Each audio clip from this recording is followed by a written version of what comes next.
Hey everybody, glad you're tuning in today, Jarman International. I'm your host, Gerald Jarman. Last week, we had our throwback week. We had give you a chance to see some of the podcasts from previous months, some of the most watched podcasts. We've been doing this since the beginning of June, so there were several here and there that really we thought stood out. All of them stand out, all of them are really good podcasts, but we just wanted to give a week where, especially for those who are new, to get a chance to see some podcasts from the past. So thank you for tuning in. We'll do that from time to time. Occasionally we'll have things of that nature just to bring something back. Those podcasts are still valuable, even though we're moving forward with new people. And speaking of new people, today is a breakthrough on the Jarman International podcast. I'm excited today to have a female join me today, a woman. Her name is Angela Bates. So Angela, you want to greet the people real quick? Hello. Yeah, so we're excited. I'm excited to have Angela here. We connected, recently connected through a mutual friend, actually Loop, BNG, Duke Burnett actually connected us. They're affiliated with a lot of things they're doing in the community.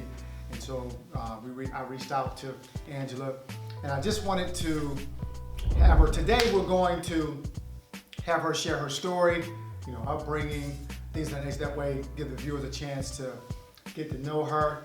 I think it will be good, just to share from her heart.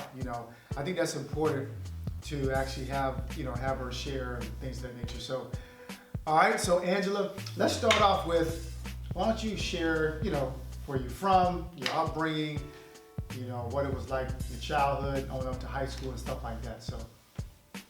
Hello, everybody. My name is Angela Bates, and I am from Harrisburg, born and raised. My family is from the South, so they moved up here from Mississippi and also South Carolina.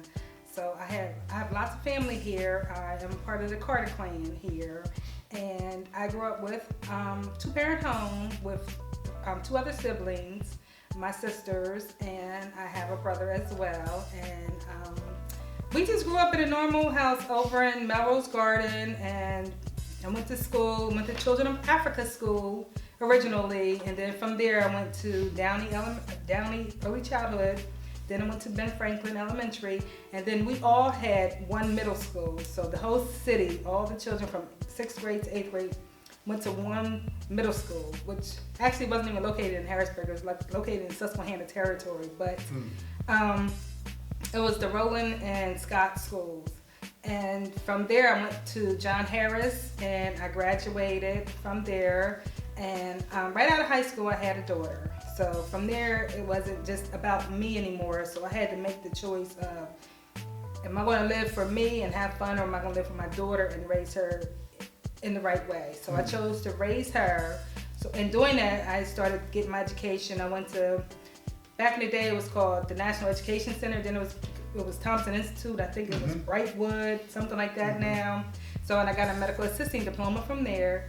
And then from there I was like, you know what, I need a little bit more. So I tried my hand at hack. And let me tell you, nursing wasn't for me. The math and the sciences, I was like, nope. And I just, honestly, I failed out. I failed out of psychology 3 times, taking one class 3 times. And I'm like, So I started working. Temp jobs, I would do day temp jobs. I mean, really? I did it all. And my mother, and thank goodness I had a babysitter, Miss Francis. Everybody knows Miss Francis, and she watched my daughter. I put my daughter through Head Start. So I just took advantage of all the different programs that were out there and available for me, and that were free.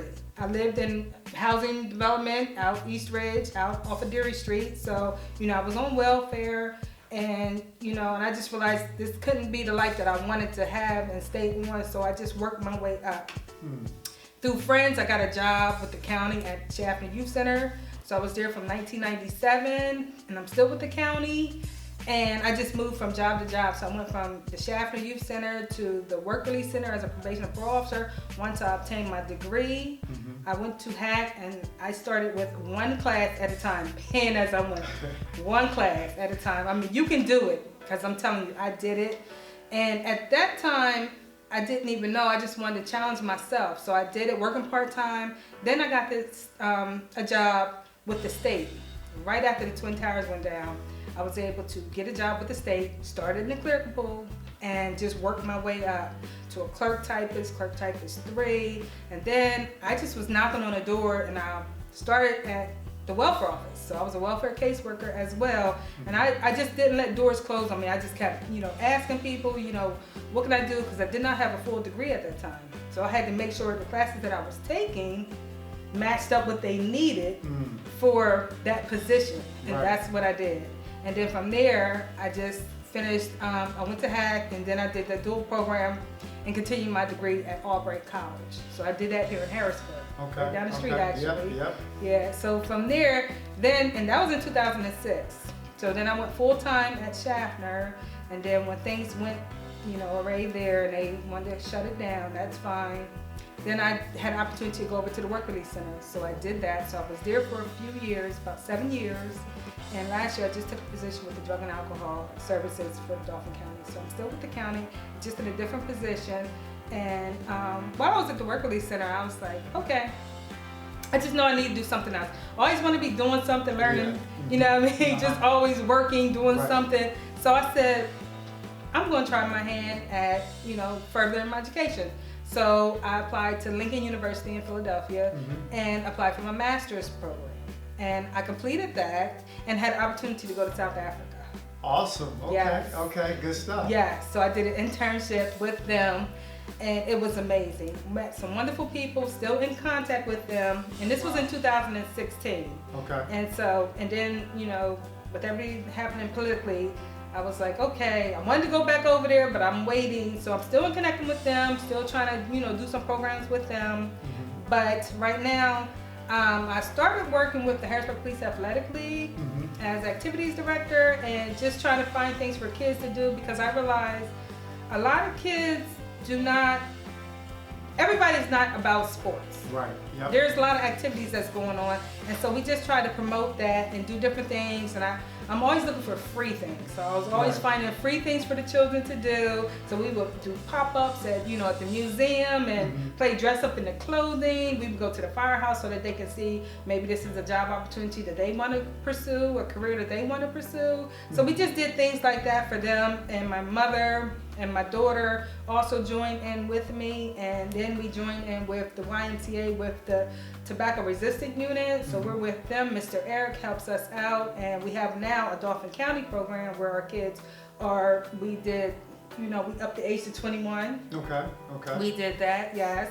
And it's just so many things out there that we can find for free that the youth can do, and that's what I try to do. I always try to find something that's positive, something that's fun, and also give them a little ministry so that they can understand the reason behind it and why we're doing it. Because I think you always need to keep your faith.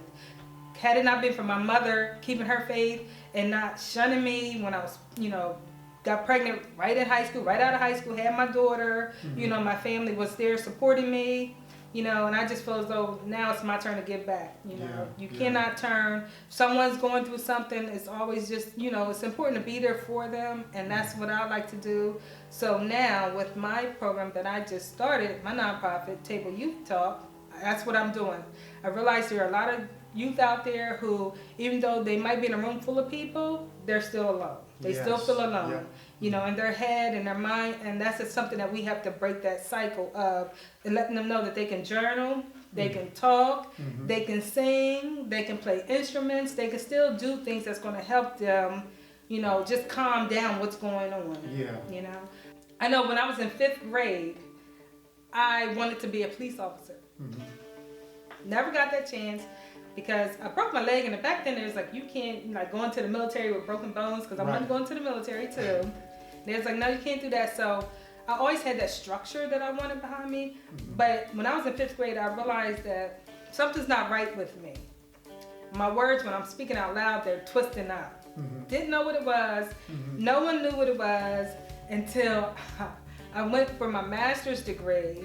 And I decided to go to a doctor and say, is there something going on with me? Is there a name for this? Right. And come to find out that I have dyslexia. So for me, it's hard speaking out in front of people, but I've learned that I have to. I have to step out of my comfort zone and cannot always be in the shadows. And so now, I'm doing that, and I'm letting others, youth know that, if there's a difference, a learning difference, that you too can still succeed and excel. And that's what I'm doing. Wow. Man, you just said a mouthful. That was, first I want to say I appreciate you being as transparent as you are, as you have been. Thank you for, being open and sharing. You and I was talking off the set, because a lot of people can identify with certain things in our story. And a lot of times if we're not open or confident enough to share it, then it may go unheard. But I really appreciate that, you just being open. And there's a lot to unpack there, but one of the things I wanted to talk about was, speaking of when you were, you got pregnant in late high school. And senior in high school, and, so that probably was challenging for you. I know you said your mom was there for you. What would you say to any high school, girls who gotten pregnant, so forth, maybe, they're in a different situation, maybe the guy is not around or whatever, they're being challenged mentally, it can bring on depression. So what would you say to any females out there who are currently pregnant in high school and dealing with some stuff? How would you encourage them? I would first say make sure that you get all your resources, get all your support, and just don't be afraid to ask. Okay. When I was growing up and I was going through it, I did not ask the question. So what I did was I read the encyclopedia on, how birthing and all that. I had an excellent doctor, but still, I still wanted to know certain things. My doctor was a male too. So old school. Yeah. So I just had to read up on everything. So I would say right now, you have everything. You have Google, you have resources and the internet, doctor's office, Hamilton Health Center in our area that you can go to. You got the hospitals that have different programs for the youth out there. So just make sure that you get what you need. I went to Lamont's class just so I know what to expect and how to breathe and everything, because I wanted to do it right. Yes, it was a mistake, but I'm blessed. I'm blessed that my daughter is here, and it doesn't have to be a burden on you. You can get help. There's so many different resources out here in our area, and I'm sure in other areas where they're giving away, diapers, and people are helping you with different items that you may need, formulas. Just don't think you have to do it on your own, but just know that you too have to put in effort. It's not just for someone else to say, oh, I'm gonna just take care of your baby. You chose to have the baby. You choose to take care of your child. Yeah, man, that's an excellent point. And hopefully that encourages someone out there, maybe someone that's viewing, maybe you know someone in a situation, or feel free to share this with them. Share our podcast today. They can reach out to me if they need to as well. Yep, reach out to Angela.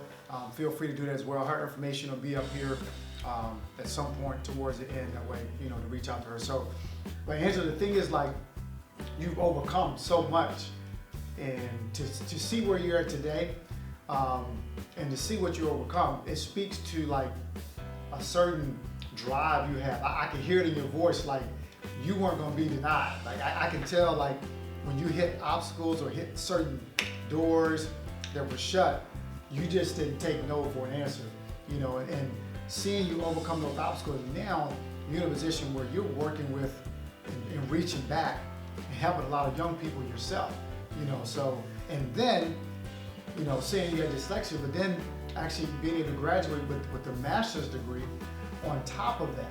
So I just want to commend you, like, again, just for your drive, your perseverance, because I know it hasn't been easy.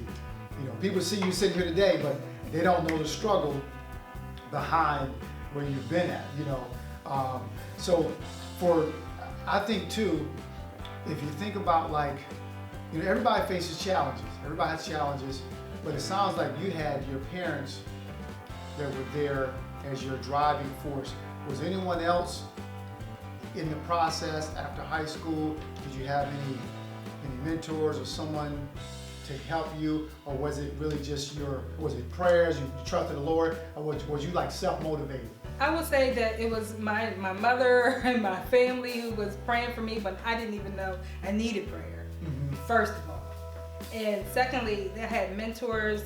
My mother was part of the Girl Scouts, so we had mentors, Miss Pearl, Miss Phyllis, Miss Laverna, Miss Pat. You know, I had good people in place. And then as far as for working, I had Thomas Kershaw, who was the deputy director of Schaffner, and he was my mentor.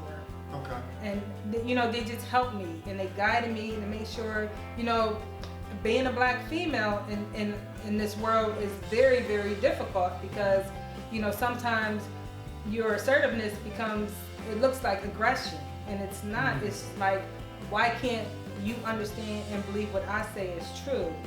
You know, before I had my degree, it was like, I know how to do what you're doing. You explained it. I'm doing it correctly, but it doesn't fly because I don't have a degree. So I knew I had to go and get that piece of paper just to be on the same playing field as everyone else. Wow.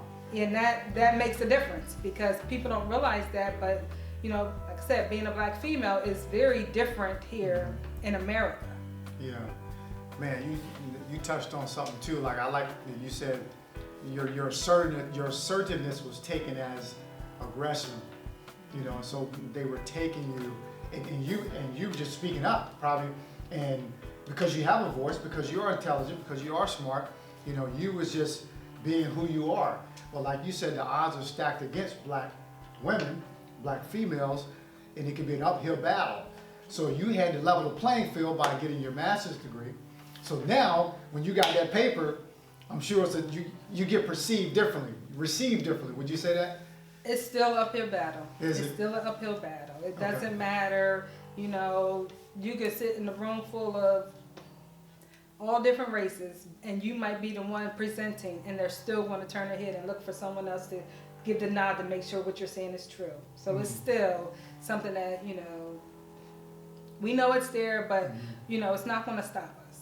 Yeah. We're not going to stop us. Well, I applaud you, and I like your confidence. You're very confident in what you're doing, and because of that, you know, you can encourage a lot of the young females that are coming up because you're very valuable. Like you're valuable to them because they can see someone who, against all odds, you know, is successful and making a difference. And I like what you said too. And we're gonna wrap it up after this. I like what you said about sports isn't for everybody, you know. And your route, and we're in Central Pennsylvania. Those who are watching, I know we have a lot of viewership from other states. We're in Central Pennsylvania, so a lot of what Angela's talking about is represented here, which Harrisburg is the capital of Pennsylvania. She attended a school called Thompson Institute, which is where you get an associate's degree. No, I just got a diploma. You just got a diploma from there? Diploma. Oh, see, I didn't realize it because, you know, I worked at Thompson Institute as an admissions representative. And so this is a 2-year school. Nope, this so was in 1990. It was prior to that. Okay. See, I was there when it was Thompson Institute, and I'm sharing this because it was a 2-year school in which you get an associate's degree. And a lot of people in those type of schools is hands-on trades. You know, so I don't know if that's something you encourage young people to as well. Culinary arts, building, computer electronics, you know, just different things with your hands. Everything doesn't have to be a 4-year school. Correct. You know. I'm involved with Evolve Trades. Patricia Robinson, who does that. She has a pre-apprenticeship program for the youth in the community, which is free for them to participate in, and it offers trades, different types of trades for them. And I also work with LaWanda McCoy, who is part of Me and You Do Arts, and it's a culinary program. So there is so many different things out there for the youth to do now, and people are offering it for free or getting scholarships to do so. So I would say definitely take advantage of everything. In other communities I just reached out to a community that received like a $2 million grant in Pittsburgh. I reached out to them and said, can we connect? Okay. Like I am willing to do whatever I need to do, knock on doors, whatever I need to do to get the kids what they need, to get our youth what they need, and to be there with them. I'm a first-year chaplain, so I, let them know that, I believe the faith is going, and we need to restore that. We need to let the children know that, when you're not praying for yourself, someone is praying for you. So we need to have them believe in themselves, and that's an issue too as well. Yeah. Wow, this was awesome. So what we'll do is, this was great. I know you got a lot more in you. So we're gonna have you come back on Thursday, and we'll, give the viewers a chance to hear a little more about currently what you're doing and so forth. And well, thank you again for being on. I want to thank all the viewers. Hopefully you really got something out of today. Please share this, comment, let us know what you think, because this is something that everybody needs to hear, so don't forget to, to like our page, follow us, Drummond International. Angela Bates, and you want to say what your website is real quick? TableYouthTalk.org. Okay, TableYouthTalk.org, You okay? can find me on Facebook as Angela Renee. Okay, Angela Renee on Facebook, so. All right, thank you again. We will see you on Thursday. Until then, be great.